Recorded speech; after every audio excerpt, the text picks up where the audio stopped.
علماء کو یہاں جگہ.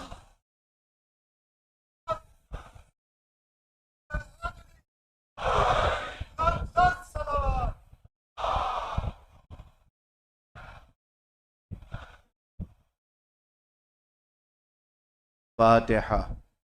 بسم اللہ الرحمن الرحیم الحمد للہ الرحمن الرحیم مالک یوم الدین ایاک نستعین صراط المستقیم صراط الذین.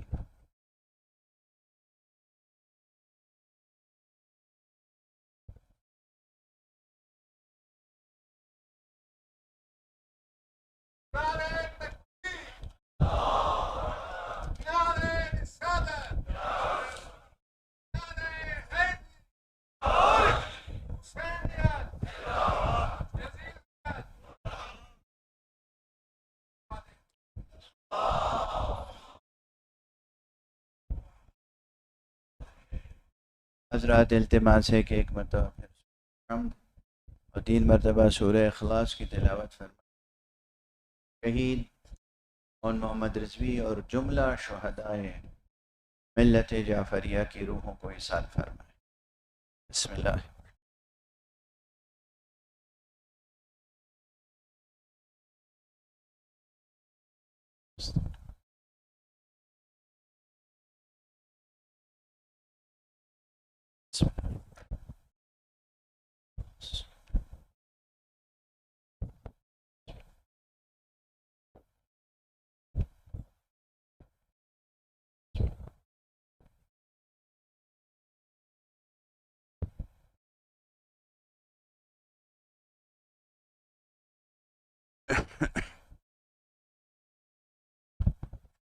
میں ایک مرتبہ پھر التماس کروں قادر عزیز جناب طالب رضوی صاحب کی اجازت سے کہ آپ حضرات ایک مرتبہ سورہ اخلاص کی تلاوت فرمائیں. رہبر شہید آیت اللہ العظمیٰ سید علی حسینی خامنی کی روح کو بھی یاد فرمائیں. بسم اللہ.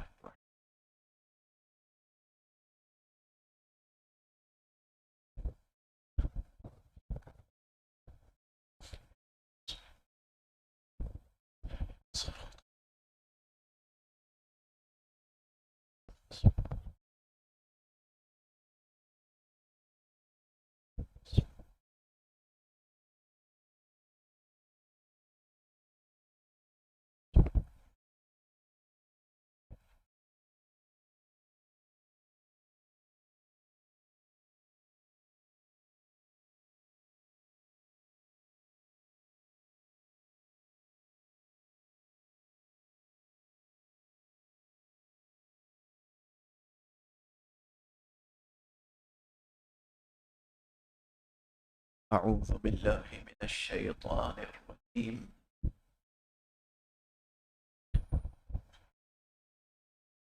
بسم اللہ الرحمن الرحیم. الحمد للہ رب العالمین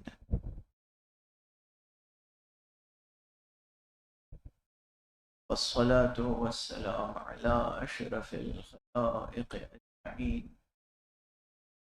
سیدنا وسید الاولین والآخرین حبیبنا وحبیب الہ العالمین امام المرسلین وخاتم النبیین شفیع المذنبین ورحمة للعالمین ابی القاسم المصطفى محمد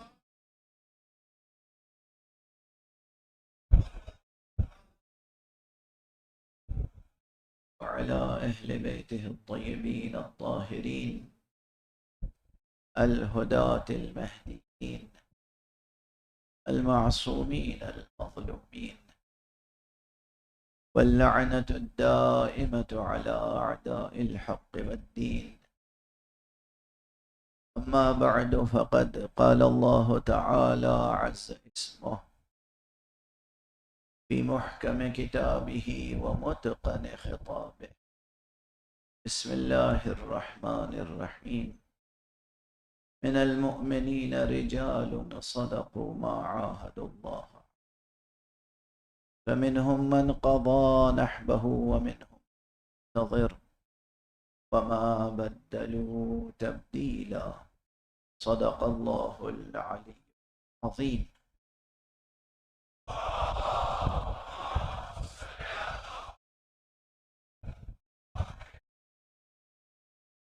ایک مرتبہ اور بلند تر صلوات ارشاد فرما.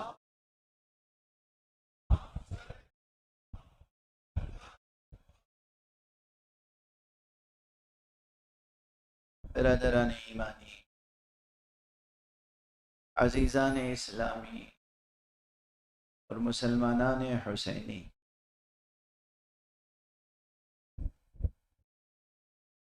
ہم جتنا بھی شکر ادا کریں کم ہے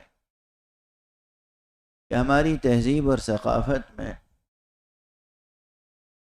یہ مجالس عزائے حضرت سید الشہداء کی ایک زندہ روایت قائم ہے، جو ہمارے معاشرے کے لیے زندگی بخش روایت. اس روایت کے رہتے ہوئے ہمارا معاشرہ کبھی جمود کا نہیں ہو سکتا.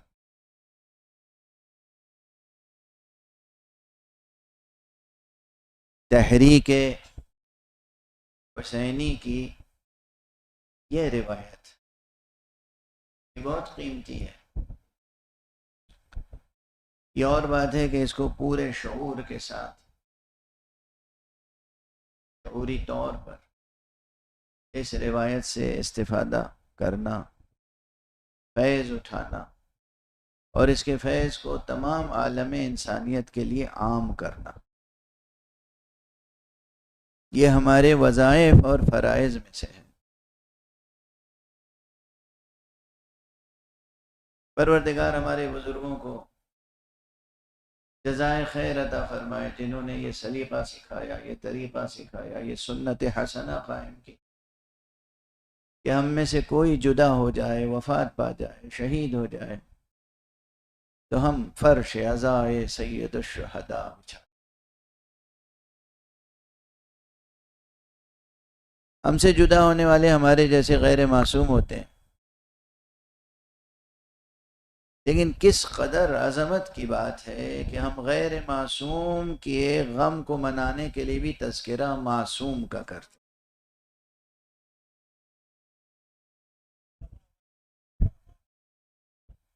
یہ اس روایت کی، اس تہذیب کی، اس ثقافت کی عظمتوں میں سے ایک عظمت. پروردگار جزائے خیر دے طالب رضوی صاحب کو، نہایت ہونہار سعادت مند فرزند ہیں جو اپنے والد شہید کی اصال ثواب کے لیے ہر سال بہت اہتمام سے مجلس منعقد کرتے ہیں. پروردگار خیر دنیا و خیر آخرت عطا فرمائے، کہ والد کے درجات بلند فرمائے. شہید کوئی بھی ہو، تخصیص تو نہیں ہے، اگر وہ شہید ہے تو وہ زندہ ہوتا ہے.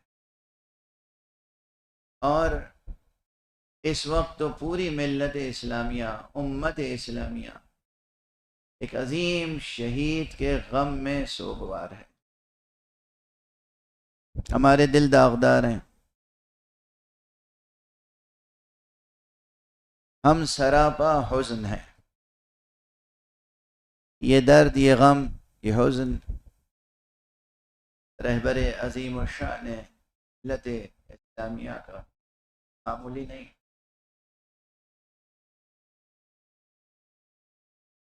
میری گزارش یہ ہے کہ جس طرح اس سید کے جد کے غم کو آپ نے زندہ رکھا ہوا ہے، وہ امام معصوم ہے، ان کا غم تو زندہ رہے گا، اور ان کا غم آپ نے نہیں زندہ رکھا ہوا ہے، وہ تو اللہ سبحانہ و تعالی نے زندہ رکھا ہے. اکثر لوگ پوچھتے ہیں ہم سے، یہ بہت پرانا جواب ہے میرا، بہت عرصہ قبل، یعنی 30-40 سال پہلے میں نے لکھنؤ میں اور کانپور میں جواب دیا تھا.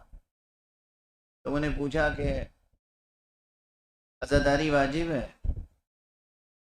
میں نے کہا نہیں، واجب نہیں، مستحب ہے. ہماری دینی، اسلامی، قرآنی، اہل بیت کی ثقافت و تہذیب کا حصہ ہے. واجب کیوں نہیں کہتے آپ؟ میں نے کہا واجب اس لیے نہیں کہتے کہ واجب آپ پہ کیا نہیں گیا ہے. آپ پہ جو چیزیں اللہ نے واجب کی ہیں اسے آپ ضائع کر دیتے ہیں.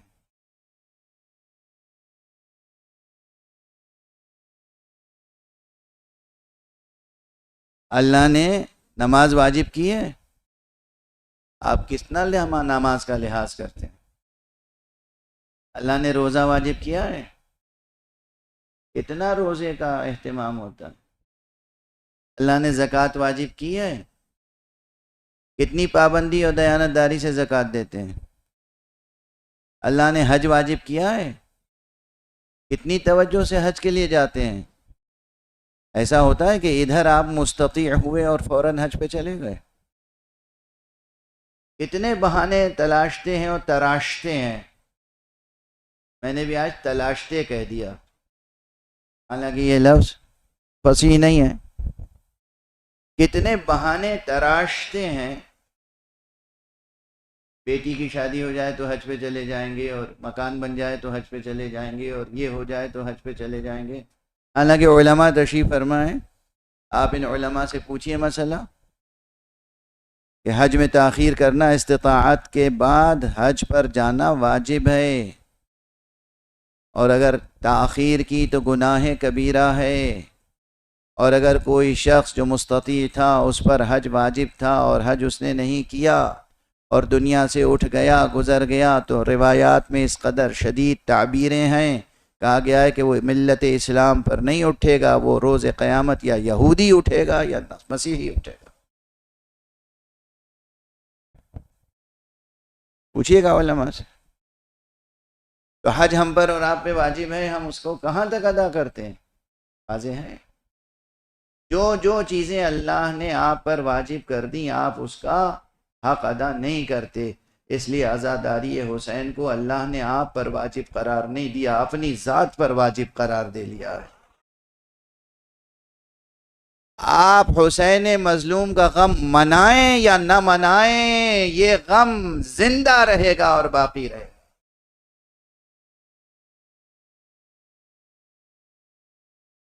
ہاں، اس غم کے سہارے سے اس اپنے عظیم شہید کے غم کو اور اپنے شہداء کے غم کو اور اپنے مر جانے والوں کے غم کو بھی ہم زندہ رکھتے ہیں. مجھے احساس ہے کہ دور دور سے حضرات سماعت فرمانے کے لیے یہاں تشریف لائیں. جو چیزیں آپ برابر سماعت فرماتے رہتے ہیں ان کو مکرر عرض نہیں کروں گا. میں چند اہم نکات کی طرف توجہ دلانا چاہتا ہوں. اس وقت جو پوری دنیا کی صورتحال ہے، پوری دنیا کی جو صورتحال ہے، اس صورتحال میں آپ کی ذمہ داریاں بڑھ گئی ہیں. آپ میں سے ہر ایک، ہم میں سے ہر ایک سرباز توحید کے طور پر سامنے آنا چاہیے، ایک سرباز اسلام کے طور پر سامنے آنا، ایک مجاہد، سرباز، جانثار، ذمہ دار. اچھا، جب ہم مجاہد کہتے ہیں تو اس کے بس یہی معنی نہیں ہے کہ ہاتھ میں خنجر لے لیجئے، تلوار لے لیجئے، اسلحہ لے لیجئے. زندگی کے کتنے رخ ہیں، آپ کو ہر رخ پر جہاد کرنا. جہاد کے صرف ایک محدود معنی تھوڑی ہے. اکثر آپ علماء سے سماعت فرماتے رہتے ہوں گے. بحمداللہ یہاں اس وقت اہل علم بھی تشریف فرمائیں. جناب حجت الاسلام والمسلمین علامہ راجہ ناصر عباس صاحب تشریف فرمائیں. پروردگار ان کا سایہ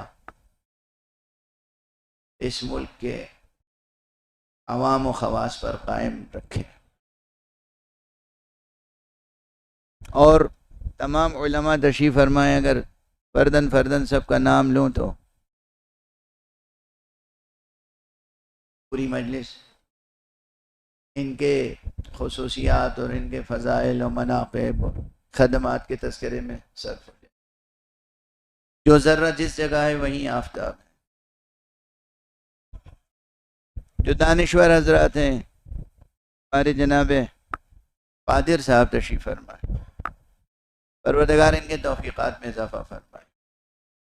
جس طریقے سے یہ آپ کے پارلیمنٹ میں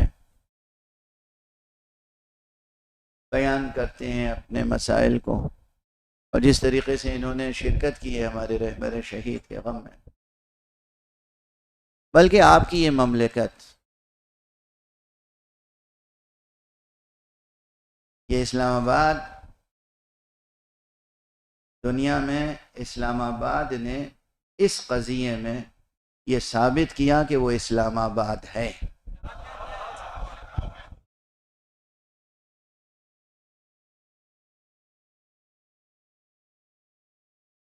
جس طریقے سے امن اور صلح جوئی کی کوششیں کی گئیں وہ قابل ستائش ہے، اس کے لیے دل سے دعائیں نکلتی ہیں۔ جس طریقے سے اس ملک نے غم میں شرکت کی،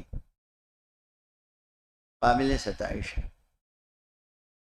لیکن جو بات عرض کر رہا ہوں، آپ میں سے ہر ایک اس بات کو ذہن میں رکھے، ان علماء سے استفادہ کریں، دانشوروں سے استفادہ کریں، اور سمجھیں اس مسئلے کو کہ جہاد صرف اسلحہ لے کر جنگ کرنے کا نام نہیں ہے۔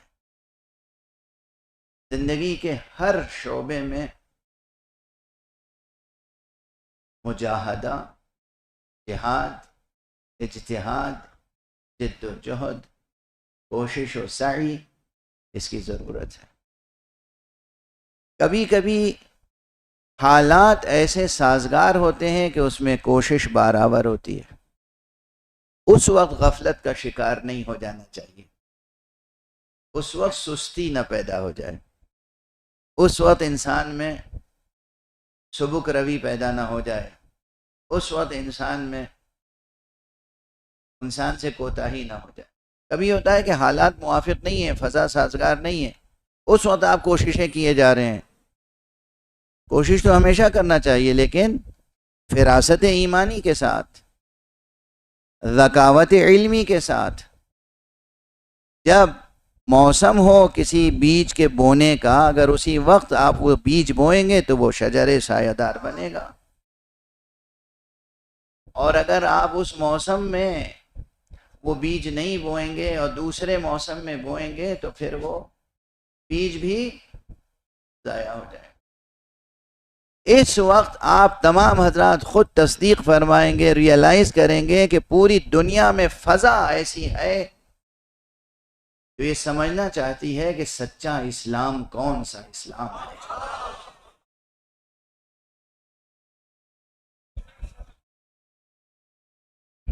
جو یہ سمجھنا چاہتی ہے، یہ دنیا آج سمجھنا چاہتی ہے، پوری دنیا، پوری دنیا۔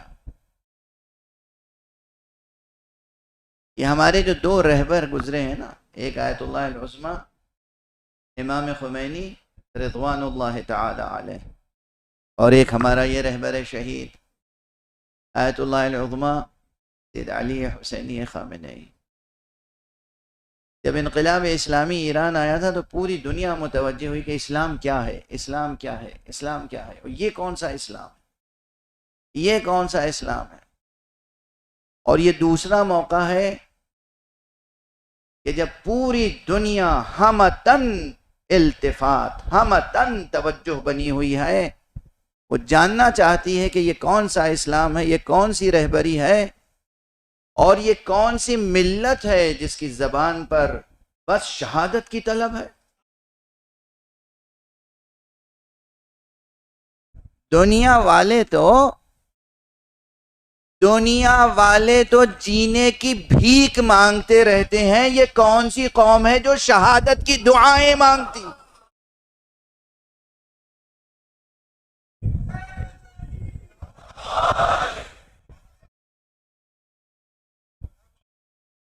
دنیا والے اس دنیا میں جینے کے لیے ترستے رہتے ہیں، جینے کے لیے مرتے رہتے ہیں،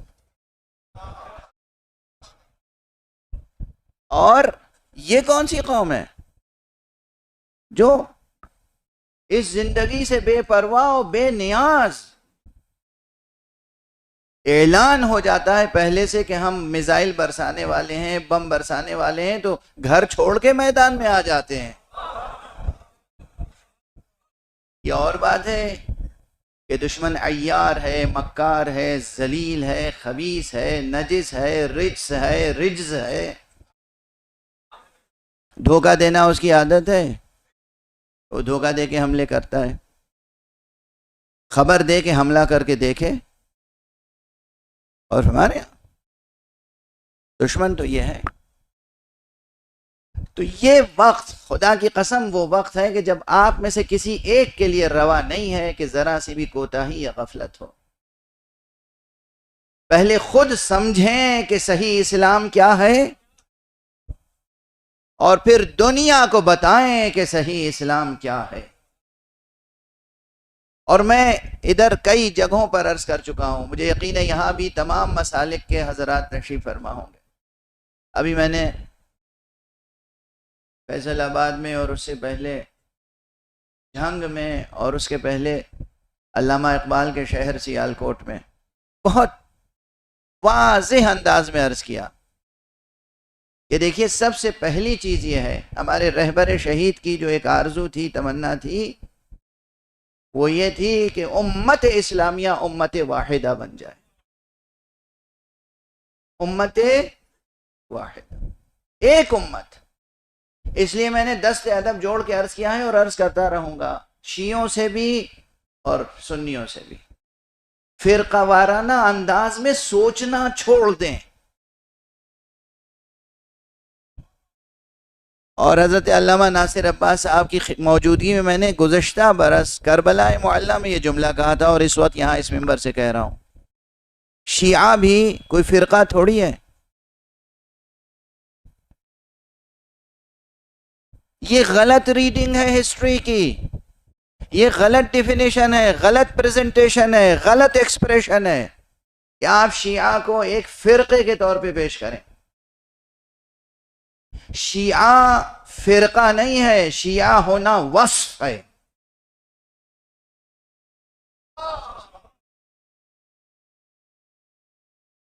شیعہ ہونا صفت ہے، یعنی شیعہ ہونے کے معنی ہے ایک بہتر مسلمان ہونا۔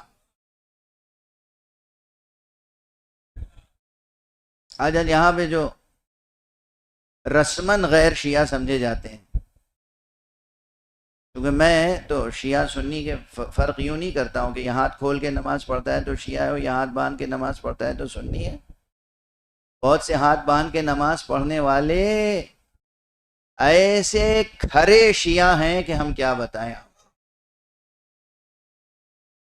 کیونکہ مسئلہ ہاتھ کھول کے پڑھنے اور ہاتھ باندھ کے نماز پڑھنے کا نہیں ہے، مسئلہ یہ کہ کس کا دل محمد اور آل محمد کی الفت کے لیے کھلا ہوا ہے، اور کس کے دل کے دروازے اہل بیت مصطفیٰ کی مودت کے لیے بند ہیں۔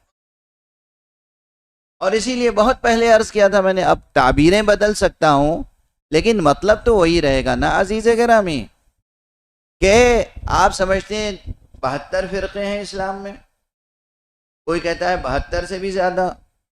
ایک بہت بڑے فلسفی اور محدث اور فقیہ، نام نہیں لوں گا کیونکہ ایراد کرنے جا رہا ہوں، ایک بہت بڑے فلسفی، محقق، محدث، رجالی نے ایک تعبیر کی ہے کہ یہ جو حدیث ہے نا ستفترق امتی، اس میں امتی میں جو یائے نسبت ہے تو اس کے معنی یہ ہے کہ یہ خود شیعہ جو ہیں یہ 72 فرقوں میں بٹ جائیں گے۔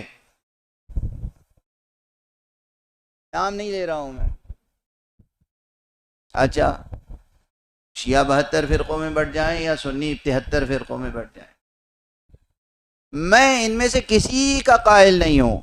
میں سمجھتا ہوں سارے عالم میں اگر مسلمانوں کے دلوں کو چیر کے دیکھا جائے تو بس دو فرقے نظر آئیں گے، یا الہی اسلام پر رہنے والے مسلمان ہوں گے یا سیاسی اسلام پر رہنے والے مسلمان، یا الہی اسلام یا سیاسی اسلام۔ اور جو الہی اسلام ہے بس اسی کے مختلف القاب ہیں، یا آپ اسے الہی اسلام کہہ لیجئے، قرآنی اسلام کہہ لیجئے، حقیقی اسلام کہہ لیجئے، محمدی اسلام کہہ لیجئے، علوی اسلام کہہ لیجئے، حسینی اسلام کہہ لیجئے، سب کے ایک معنی ہے۔ اور باقی جو سیاسی اسلام ہے تو سیاست تو ہر روز رنگ بدلتی رہتی ہے، اس کے لیے نہ جانے کتنے نام آپ تراش سکتے ہیں۔ اب بات یہاں تک آ گئی ہے تو ایک بات اور عرض کرتا ہوا آگے بڑھوں۔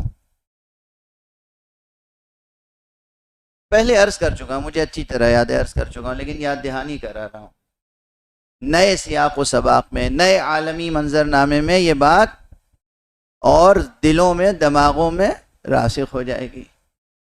فرق کیا ہے سیاسی اسلام اور الہی اسلام میں؟ ایک جملے میں فرق واضح ہو جاتا ہے۔ الہی اسلام یہ ہے جن لوگوں کے پاس الہی اسلام ہے، حقیقی اسلام ہے، محمدی اسلام ہے، وہ اسلام کو بچانے کے لیے خود کو قربان کر دیتے ہیں۔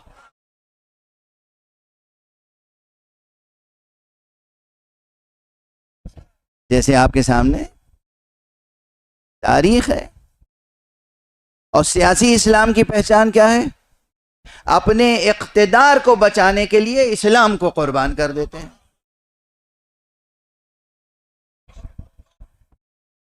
کوئی شک ہے اس میں؟ اپنی کرسی کو بچانے کے لیے، اپنے اقتدار کو بچانے کے لیے، اپنے مفادات کو بچانے کے لیے، اپنے منافع کو بچانے کے لیے اسلام کو قربان کر دیتے ہیں۔ لیکن الہی اسلام کی حفاظت کے لیے خود کو قربان کر دیتے ہیں۔ یہی محمد اور آل محمد علیہم الصلاۃ والسلام کی تعلیم ہے اور یہی ان کی زندہ روایت۔ اب یہ جو آیت میں نے آپ حضرات کے سامنے تلاوت کی، اس کا بھی ذرا سا ربط قائم کر دوں۔ دیکھیے، حفظ مراتب کا خیال رکھیے گا، اور میں داد دیتا ہوں جمہوری اسلامی ایران کے ارباب حل و عقد اور وہاں کے علماء، فقہا اور وہاں کے دانشمندوں۔ رہبر شہید کی شہادت کے بعد ان کی خبر جو نشر ہوئی، اور اس کے بعد جتنے نشریے اور جتنے اطلاعیے اور جتنی خبریں وہاں سے آئیں، ان سب میں یہ آیت لکھی جاتی رہی ہے جو میں نے آج تلاوت کرنے کی سعادت حاصل کی۔ من المؤمنین رجال صدقوا ما عاہدوا اللہ علیہ فمنہم من قضى نحبہ ومنہم من ينتظر وما بدلوا تبدیلا۔ حفظ مراتب کا لحاظ رکھا گیا ہے۔ بعض علماء نے یہ آیت بھی لکھی رہبر شہید کی مناسبت سے، یا ایتھا النفس المطمئنہ، یا ایتھا النفس المطمئنہ ارجعی الی ربک راضیۃ مرضیہ فادخلی فی عبادی وادخلی جنتی۔ یہ آیتیں جو سورہ مبارکہ فجر کی آخر کی چند آیتیں ہیں، یہ بھی تلاوت کی گئیں، لیکن خود اس جگہ سے اور اس دفتر سے، اس مکتب سے، اس مدرسے سے جو آیت پڑھی گئی وہ یہ آیت تھی سورہ احزاب کی۔ فرق کیا ہے؟ اس لیے کہ یا ایتھا النفس المطمئنہ میں مقام تعویل میں مصداق اول ذات معصوم ہے۔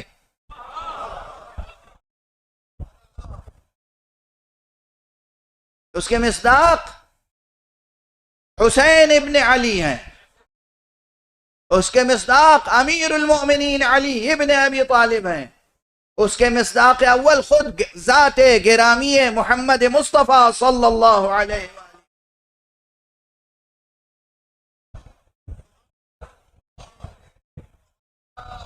مقام تعویل میں مقام دیکھیے، قرآن مجید کی آیتوں کا مطالعہ کرنا، مقاصد قرآن تک پہنچنا اور مقاصد آیات تک پہنچنا، یہ بہت بڑا موضوع ہے، چھوٹا موضوع نہیں ہے.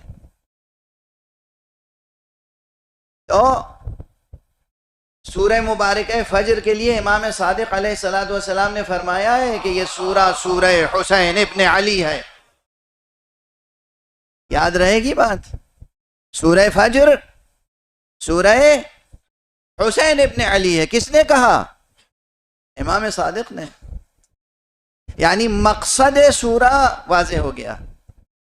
اور یا ایتھا النفس المطمئنہ، یہ النفس المطمئنہ اس کا مقام تعویل میں، یاد رکھیے گا، مقام تعویل میں مصداق اول معصوم کی ذات ہے.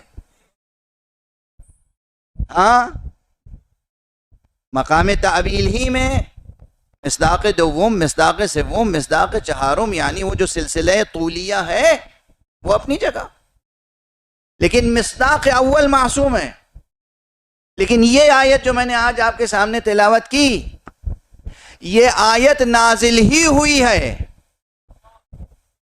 غیر معصوم اولو العزم افراد کے حق میں. علماء کی موجودگی میں عرض کر رہا ہوں. کیا آیت ہے؟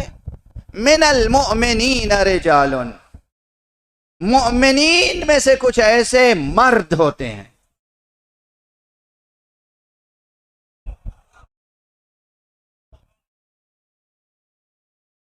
دیکھیے آیات کا آہنگ تو دیکھیے، جہاں کہا گیا یا ایتھا النفس المطمئنہ، اس کے معنی ہے کہ کوئی ایک خاص ذات ہے، کوئی ایک نفس نفیس ہے، اس سے خطاب ہو رہا ہے. اور جب کہا گیا من المؤمنین رجال، اس کے معنی ہے کہ مومنین میں سے ایک گروہ ہے، ایک سلسلہ ہے، اور ان میں ایک امتیاز ہے. من المؤمنین رجال، مؤمنین میں سے کچھ ایسے اولو العزم ہوتے ہیں. اب ہاتھ جوڑ کے یہ بات ضرور عرض کروں گا، دیکھیے بعض ان مطالب کو بھی کھرچ کے دل دماغ سے نکالنے کی ضرورت ہے جو سیاسی اسلام نے ایک خالص سیاسی نیریٹو کو ایک عقیدہ بنا دیا. واضح ہے، قرآن کی آیت ہے نا، کوئی ضعیف حدیث تو نہیں پڑھ رہا ہوں آپ کے سامنے، کسی خطیب کا جملہ تو نہیں دہرا رہا ہوں، کسی خطیب عرب کا، کسی شاعر عرب کا مصرع تو نہیں دہرا رہا ہوں. من المؤمنین رجال، مؤمنین میں سے کچھ ایسے مرد ہوتے ہیں. یہی معلوم ہو گیا کہ خدا خود فرما رہا ہے کہ سب کے سب مومنین برابر نہیں ہوتے ہیں.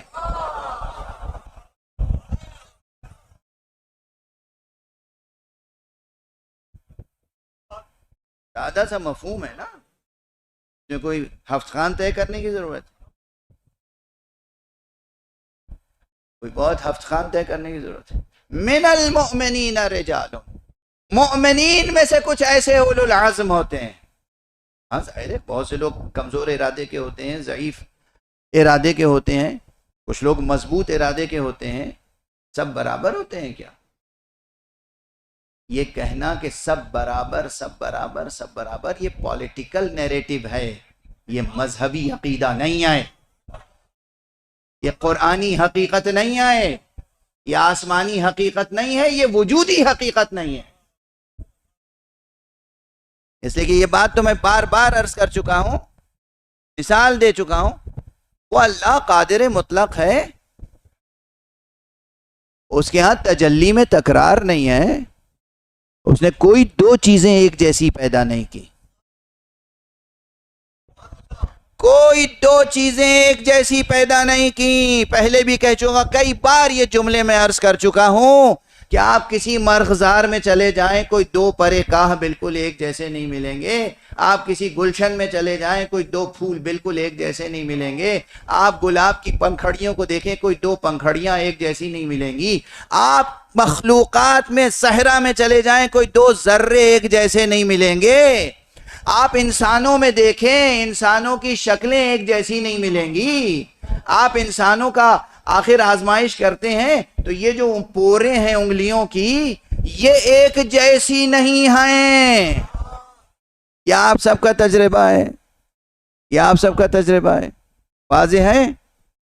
کوئی دو چیز ایک جیسی اللہ نے بنائی نہیں، ایک جیسی وہ بناتا ہے جس کی قدرت محدود ہو۔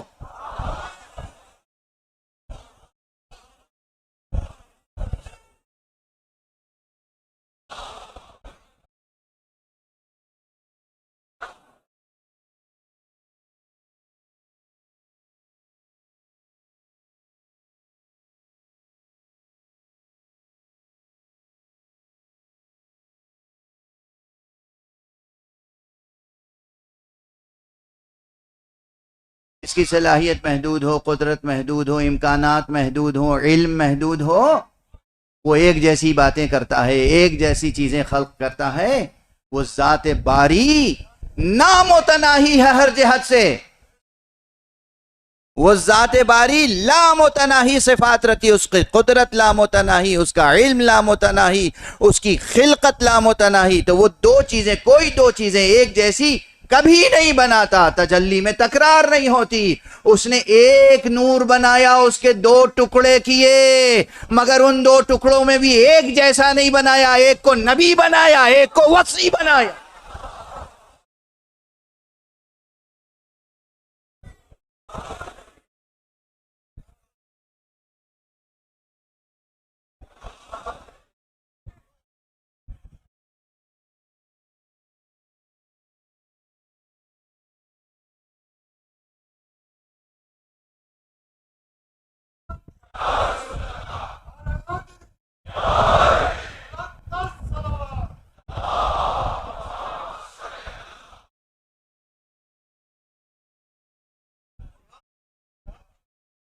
ایک نور بنایا اس کے دو ٹکڑے جب کیے تو ان دونوں میں بھی امتیاز قائم کر دیا، یہ نبی تم وصی، یہ رسول تم امام، یہ شہر علم تم باب شہر علم، یہ دار حکمت تم باب دار حکمت، یہ خاتم النبیین تم خاتم الوصیین۔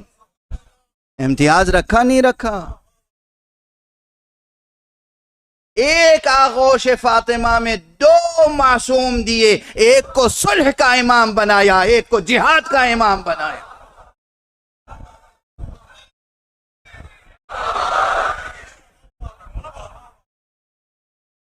امتیازات رکھے نہیں رکھے؟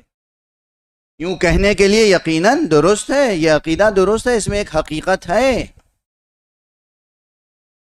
کہ سب محمد ہیں، محمد کے گھرانے والے، اولنا محمد، اوسطنا محمد، آخرنا محمد، یہ اپنی جگہ حقیقت ہے، محمد تو ہیں مگر کوئی مصطفیٰ ہے، کوئی مرتضیٰ ہے، کوئی مجتبیٰ ہے، کوئی شہید کربلا ہے، کوئی زین العابدین ہے، کوئی کاظم، کوئی باقر، کوئی صادق، امتیازات ہیں یا نہیں ہیں؟ ہے نا؟ تو یہ جو سلوگن ہے نا سب برابر سب برابر سب برابر، ایک سیاسی نظریہ ہے، پولیٹیکل نیریٹو، اس کا دین سے کوئی تعلق نہ قرآن سے تعلق۔ یہ قرآن کی آیت ہی تو پڑھ رہا ہوں آپ کے سامنے، من المؤمنین رجال، مؤمنین میں سے کچھ ایسے مرد ہوتے ہیں۔ اس کی نظیر کلام مصطفیٰ میں تلاش کیجئے، سرکار رسالت میں آپ کے کلام میں تلاش کیجئے، آسان ہے۔ آپ کے لیے کیا ہے؟ قابل اس کے کہ میں کچھ کہوں آپ کے ذہنوں میں بات آ گئی ہوگی۔ کتنے لوگ تھے جو خیبر فتح کرنے کے لیے جنگ خیبر میں پیغمبر کے ساتھ آئے تھے؟ کیا سب برابر تھے؟ جاتے رہے اور آتے رہے، جاتے رہے اور آتے رہے، جاتے رہے اور آتے رہے۔ یہ ان پہ الزام دھرتے رہے، وہ ان پہ الزام دھرتے رہے، اور آخر میں خود پیغمبر نے اٹھ کے کہا، کیا کہا؟ لَأُعْطِيَنَّ الرَّايَةَ غَدًا رَجُلًا، کل میں علم اسے دوں گا جو مرد ہوگا۔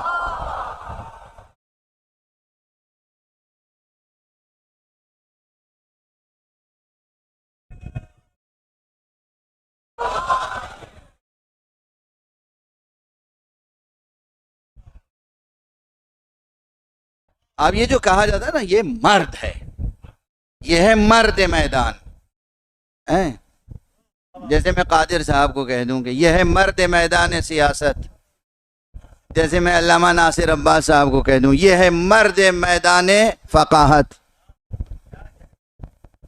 میں کسی اور کو کسی میدان میں کہہ دوں، کوئی استاد ہے، دانشگاہ ہے، دانشور ہے، یہ ہے مرد میدان تعلیم و تعلم، یہ ہے مرد میدان فلسفہ تعلیم میں اس کا کام ہے، یہ ہے ماہر تعلیم۔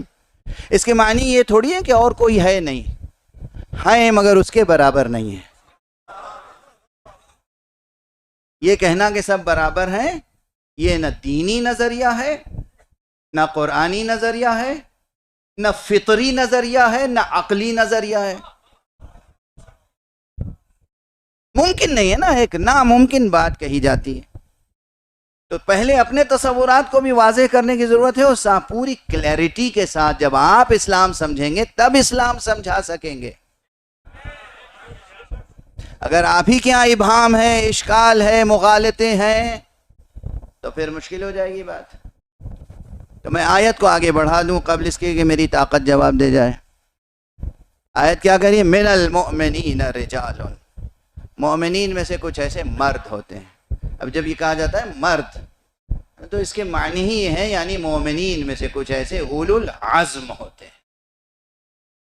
اس کے مقابلے میں وہ لوگ ہیں، مرد ہیں مگر کمزور ارادے کے ہیں، ضعیف ارادے کے ہیں، شجاعت میں کمی ہے، ہمت میں کمی ہے، حوصلے میں کمی ہے۔ بھئی کسی چیز میں تو کمی ہوگی۔ یہاں پر جو مسئلہ ہے اسے آج کے تناظر میں پھر غور فرمائیں۔ من المؤمنین رجال صدقوا ما عاہدوا اللہ علیہ، مومنین میں سے کچھ ایسے اولو العزم افراد ہوتے ہیں جو اللہ سے کیے ہوئے اپنے عہد کو پورا کر دکھاتے ہیں۔ یہ بہت بڑی بات ہے عزیزان گرامی۔ کلمہ لا الہ الا اللہ محمد رسول اللہ پڑھ لینا بہت آسان ہے، اس کلمہ مبارکہ سے حق وفا ادا کرنا، یہ ہے مطلوب ہم سے اور آپ سے۔ کلمہ لا الہ الا اللہ کی وفاداری، توحید حق صمدی سے باوفا رہنا اور آخری سانس تک رہنا۔ اس آیت کے ضمن میں مطالب تو بہت ہیں اور شرح طلب ہیں، بلکہ قصہ طلب ہیں، تاریخ وابستہ ہے اس سے۔ سب سے پہلے یہ آیت نازل ہوئی تھی جنگ احد میں، جنگ احد کے بعد آیت جو نازل ہوئی تھی وہیں دیکھ لیجئے، تمام مسلمانوں کی کتابوں میں ہے یہ بات۔ جنگ احد ہو رہی ہے، جس کے لیے میں بارہا نہ جانے کتنی بار یہ جملہ عرض کر چکا ہوں۔ جنگ احد وہ تاریخ اسلام کی وہ جنگ جو رسول کی جیتی ہوئی جنگ مسلمانوں نے اپنی نافرمانی کے سبب ہاری تھی۔ مسلمانوں نے رسول کی جیتی ہوئی جنگ، خدا کی قسم جیتی ہوئی جنگ، مسلمانوں نے اپنی نافرمانی کی بنا پہ ہار گئے اور نقصان اٹھایا۔ اس جنگ میں، حالت جنگ میں کسی نے نعرہ بلند کر دیا، کسی شیطان نے،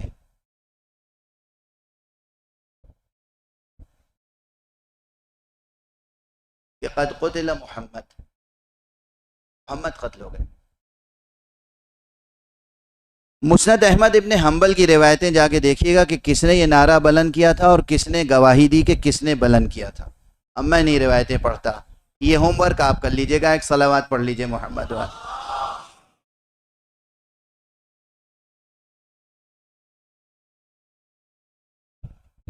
مسند احمد ابن حنبل کا حوالہ دے کے جا رہا ہوں، نہ ملے اس میں تو میرا گریبان پکڑ لیجیے گا، ٹھیک ہے نا؟ اور بہت سی مستدرک کے حاکم میں بھی دیکھیے گا اور جگہوں پہ دیکھیے گا کہ کسی نے بلند کیا. اب مسلمانوں کی ہمتیں ٹوٹ گئیں. ایک شخص تھا جس کا نام تھا انس ابن نصر. انس ابن حضرت انس ابن نصر، صحابی رسول، خزرجی، مدنی، انصار میں سے. جنگ بدر میں وہ شریک نہیں ہو پائے تھے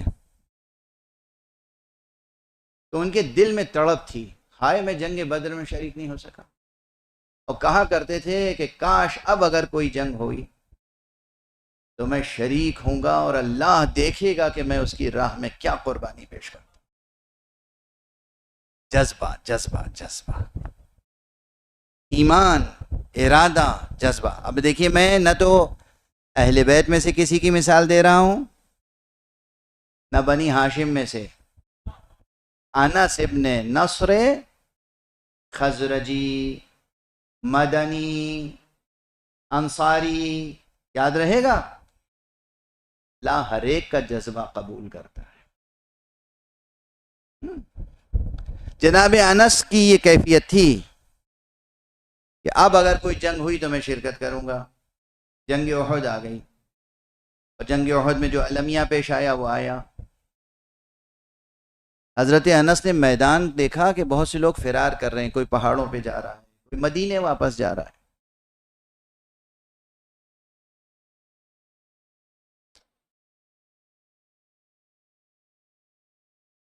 جناب انس کے دو فقرے ہیں. جناب انس نے یہ تمام تاریخوں میں ہے، مستند تاریخوں، جو لوگ بھاگ رہے تھے اور جو لوگ رسول سے بے وفائی کر رہے تھے، جو کہہ رہے تھے کہ محمد قتل ہو گئے، اب تم اپنے پہلے دین کی طرف پلٹ جاؤ، انس نے میدان میں کھڑے ہو کے ہاتھ اٹھایا، کہا اللہم انی اعتذر من ہؤلاء، اللہم انی اعتذر لہؤلاء واتبرأ من ہؤلاء.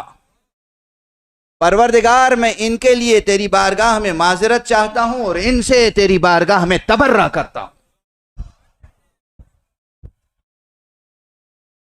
اللہم انی اعتذر لہؤلاء، یہ جو بھاگ رہے ہیں لیکن کافر نہیں ہوئے، دین نہیں چھوڑا، ایمان نہیں چھوڑا، یہ بھاگ رہے ہیں اپنی جانیں بچانے کے لیے، اپنے کوئی مدینے جا رہا ہے اپنے گھر یا کوئی پہاڑوں پہ جا رہا ہے. اللہم انی اعتذر لہؤلاء واتبرأ من ہؤلاء، اور یہ جو کہہ رہے ہیں کہ اپنے پچھلے دین کی طرف واپس ہو جاؤ، بت پرستی کی طرف واپس ہو جاؤ، ان سے میں تبرہ کرتا ہوں، برات کرتا ہوں. اور اس کے بعد آستینے الٹ کے تلوار لے کر ٹوٹ پڑے دشمن پر. دیکھا سامنے حضرت سعد ابن معاذ ہیں، کوئی اور نہیں، سعد ابن معاذ، سعد ابن معاذ، سعد ابن معاذ، سر جھکائے زمین پر بیٹھے ہوئے ہیں، سر جھکائے زمین پر بیٹھے ہوئے ہیں. انس ان کے قریب سے گزرے، ہیں سعد کیا ہو گیا ہے؟ کہا محمد قتل ہو گئے. کہا محمد قتل ہو گئے تو تم جی کے کیا کرو گے؟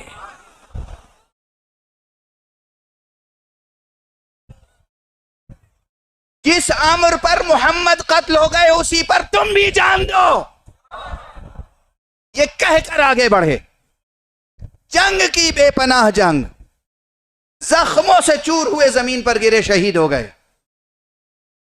اور اس کے بعد جب پیغمبر تک خبر پہنچی تو پیغمبر نے ایک مرتبہ آسمان کی طرف دیکھا، وہاں سے جبرائیل آئی آیت لے کر، من المؤمنین رجال صدقوا ما عاہدوا اللہ علیہ فمنہم من قضى نحبہ ومنہم من ينتظر. مومنین میں سے کچھ ایسے جواں مرد ہوتے ہیں، اولو العزم ہوتے ہیں، جو عہد کرتے ہیں پروردگار سے، جو نظر کرتے ہیں پروردگار سے، اسے پورا کر کے دکھاتے ہیں. کچھ ہیں جو گزر گئے، کچھ ہیں جو انتظار کر رہے ہیں.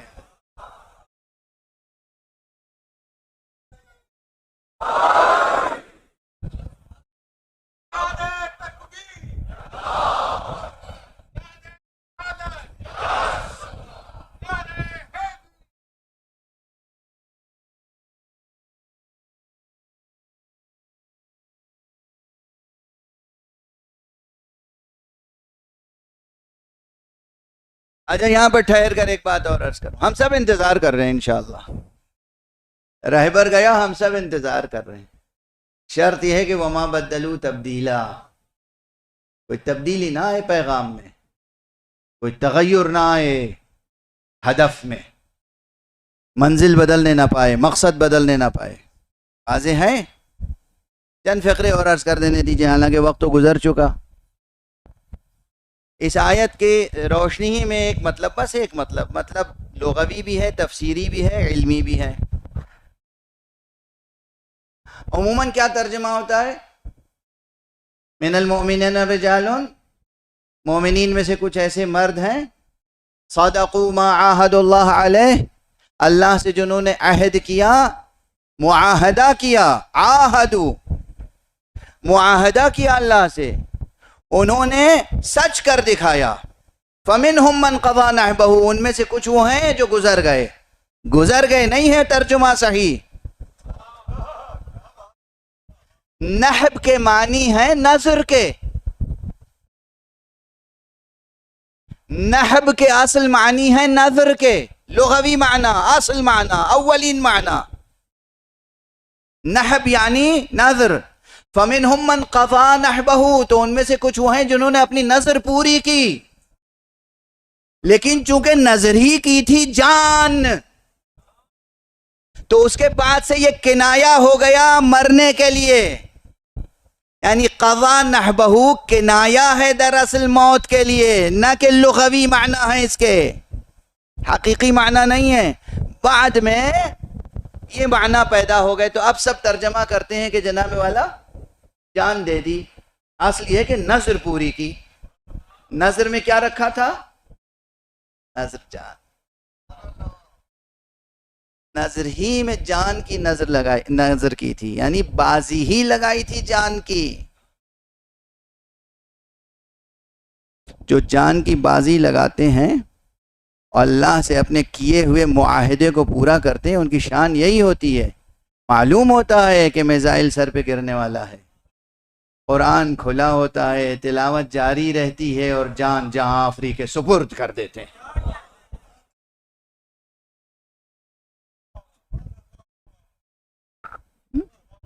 جان نظر کرنے کے معنی ہے. وَمِنْهُمْ مَنْ قَضَى نَحْبَهُ وَمِنْهُمْ مَنْ يَنْتَظِرُ، کچھ وہ ہیں کہ جنہوں نے اپنی جان جہاں آفری کے سپرد کی، کچھ وہ ہیں جو حالت انتظار میں. اگر اس آیت کی روشنی میں بھی فلسفہ انتظار پہ گفتگو ہو تو پھر بات کہاں سے کہاں پہنچے گی؟ واضح ہے؟ قرآن کی روشنی میں فلسفہ انتظار پہ جب بھی بات ہوگی تو یہ آیت پیش نظر رہنی چاہیے یا نہیں؟ سب منتظرین ہیں نا یہاں پر. ہم امام منتظر کے منتظر ہیں، کچھ لوگ براہ راست قیامت کے منتظر ہیں سب حالت انتظار میں. بس ایک بات ہے دست ادب جوڑ کے عرض کر دوں، ارے قیامت کے منتظر تو سب ہیں، قیامت سے پہلے قیامت میں سہارا دینے والے کا بھی انتظار کر لیجئے. فائدہ ہی ہوگا، فائدہ ہی ہوگا. جو قیامت میں آپ کا ساتھ دے سکے، قیامت میں آپ کو آپ کی شفاعت کر سکے، اس کا بھی انتظار کیجئے نا، توجہ کے ساتھ، شعور کے ساتھ. اصل بات ہے استحکام، اصل بات ہے ثبات، ثابت قدم رہنا. کہ جو اللہ سے معاہدہ ہوا ہے، عہد ہوا ہے، پیمان ہوا ہے. کون سا عہد پیمان ہوا ہے؟ آپ کہ ہم نے تو کچھ نہیں کیا، کلمہ تو پڑھا ہے نا. یہ کلمہ معاہدہ ہی تو ہے. لا الہ الا اللہ جو کہا ہے، اس کے کیا معنی ہے؟ یعنی اے پروردگار، تیرے علاوہ ہم کسی کے آگے سر نہیں جھکائیں گے. یہ معاہدہ ہی تو ہے. جب کہا اشہد ان محمد رسول اللہ، تو یہ بھی تو ایک معاہدہ ہی تو ہے، دین ہے، ایمان ہے، یقین ہے کہ اے محمد، اے فرزند عبداللہ، اے در یتیم آمنہ، ہم آپ کے علاوہ اور کسی نبی کی بات پر ایمان نہیں لائیں گے. یعنی کسی جھوٹے نبی کی. جو انبیاء ہیں وہ اپنی جگہ، آدم تا عیسیٰ علیہ السلام. ایسے ہو رہی ہے باتیں. یہ کلمہ خود عہد نامہ ہے، یہ کلمہ خود معاہدہ ہے. اس کلمے کی وفا پیش نظر ہے، اس کلمے سے عہد وفا کو نبھانا پیش نظر ہے۔ بس گفتگو کو روک رہا ہوں۔ یہ جو آیت کریمہ ہے نا، من المؤمنین رجال، یاد رکھیے گا، دو انس کا بس تذکرہ کرنا چاہتا ہوں۔ ایک انس کا تذکرہ کر دیا، ایک انس کا تذکرہ آپ کر دیتا ہوں۔ ایک انس ابن نصر خزرجی انصاری مدنی، جنگ احد میں شہید ہوئے۔ دوسرے انس ابن حارث کاہل اسدی، جو کربلا میں شہید ہوئے۔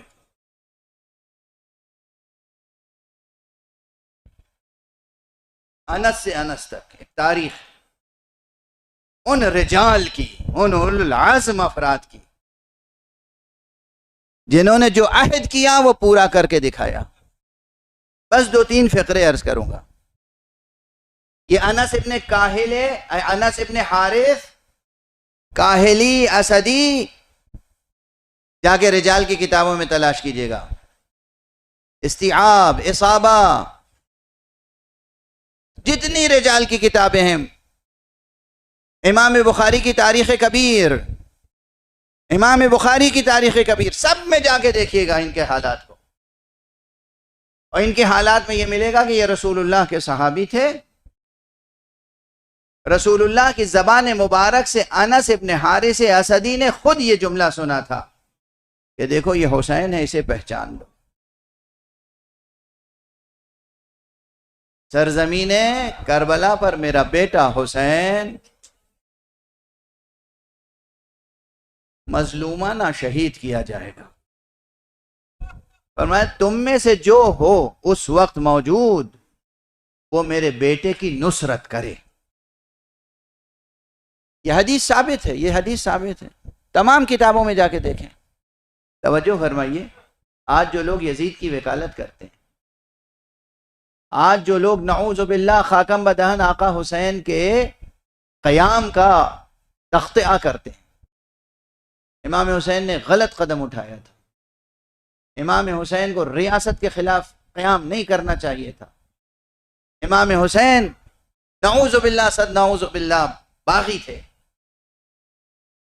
کوئی چارہ ہی نہیں تھا قتل کرنے کے سوا۔ بہت زیادہ نرم گوشہ دکھاتے ہیں تو فرماتے ہیں کہ ہاں حسین آ رہے تھے کربلا تو ان کو گرفتار کر لینا چاہیے تھا، خانہ قید کر لینا چاہیے تھا۔ کیا دانشوری ہے یہ! دانشوری نہیں ہے، یہ سینہ دانش کا ناسور ہے۔ جوانوں پہچانو، پہچانو کون کیا ہے، پہچانو۔ یہ رسول کی حدیث ہے جو انس نقل کرتے ہیں اور تمام کبار محدثین نے نقل کی کہ یہ میرا حسین سرزمین کربلا پہ قتل کیا جائے گا، تم میں سے جو اس وقت موجود ہو وہ اس کی نصرت کرے۔ اعوذ باللہ، اگر حسین کا اقدام غلط ہوتا تو رسول نصرت کرنے کے لیے کہتے، رسول نصرت کرنے کے لیے کہتے۔ انس نے یہ حدیث یاد رکھی اور کربلا پہنچ گئے۔ کربلا جب پہنچے تو معلوم ہے کربلا کے اس شہید کی شان کیا تھی۔ عمر بہت ہو چکی تھی، کمر یوں جھک گئی تھی، یہ بھویں، یہ پپوٹے لٹک کے آنکھوں پر آ گئے تھے، عام طور پہ دیکھ نہیں سکتے تھے۔ ساتھ میں شمشیر تھی، نیزہ تھا، رومال تھا۔ آئے اصحاب حسین کے پاس، مجھے پہچانتے ہو؟ میں رسول کا صحابی انس ہوں۔ یقیناً سب احترام کے لیے کھڑے ہو گئے ہوگے۔ کہا دیکھو یہ نیزہ ہے نا، یہ نیزہ میری کمر اور پشت سے لے کے باندھ دو تاکہ میں سیدھا کھڑا ہو سکا۔ یہ رومال لو، یہ میرے پپوٹے، یہ بھویں اوپر اٹھا کے یہاں باندھ دو تاکہ میں دیکھ سکوں۔ اس کے بعد شمشیر ہاتھ میں لی اور آقا امام حسین کے پاس آئے۔ السلام علیکہ یا ابن رسول اللہ، فرزند رسول آپ پر سلام۔ السلام علیکہ یا ابا عبداللہ، ابو عبداللہ آپ پر سلام۔ ابو عبداللہ آپ مجھے پہچانے، میں آپ کے نانا کا صحابی انس ہوں۔ امام حسین کی آنکھوں سے آنسو برسنے لگے۔ انس میں کیا دیکھ رہا ہوں، یہ کس شان سے تم مرنے کے لیے جا رہے ہو؟ کہ آپ کچھ کہیے نہیں، بس اجازت دے دیجیے۔ وہ انس ابن نصر احد کا شہید، اور یہ انس ابن حارث کاہلی اسدی کربلا کا شہید، رسول کا بوڑھا صحابی، بعض روایتوں کے مطابق یہ حبیب ابن مظاہر سے بھی زیادہ سن و سال میں تھے۔ جنگ کی، اور مورخین لکھتے ہیں بے پناہ جنگ کی، اس لیے کہ سن و سال کے گزر جانے سے جمع مردی کم نہیں ہوتی، شجاعت کم نہیں ہوتی۔ بے پناہ جنگ کی، کئی ظالموں کو تحت تیغ کیا، اور ادھر سے منادی آئی، تم جانتے نہیں ہو، تم جانتے نہیں ہو کہ یہ کون ہے؟ یہ انس ابن حارث کاہلی اسدی ہے۔ ارے جس کے دل میں عشق محمد و آل محمد ہو، اس کی شجاعت بے کراں ہوتی ہے۔ یہ ایسے دنیا سے نہیں جائے گا۔ حلقہ کر لو، گھیر لو، چاروں طرف سے گھیرا گیا، ہر طرف سے نیزے اور شمشیریں برسائی گئیں۔ انس ابن حارث کاہلی زمین پر آتے آتے پھر کہا ایک مرتبہ، السلام علیک یا رسول اللہ، السلام علیک یا ابن رسول اللہ۔ اے حسین، گواہی دے دیجئے گا کہ میں نے حق وفا ادا کیا۔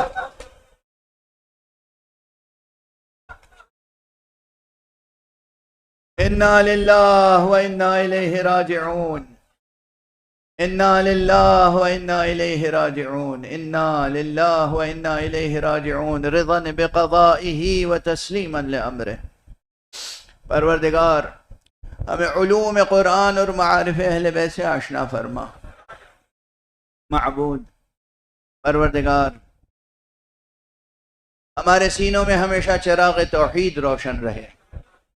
پروردگار ہمارے ہاتھوں میں ہمیشہ دامان ختم نبوت رہے۔ پروردگار ہمارے قدم ہمیشہ صراط مستقیم ولایت پہ گامزن رہے۔ معبود پروردگار ہمارے تمام شہداء کی روحوں کو بلندیاں عطا فرما، بلندیوں پر بلندیاں عطا فرما۔ شہید اون محمد رضوی صاحب کے درجات کو بلند فرما، ان کے خاندان کے تمام افراد کی توفیقات میں اضافہ فرما۔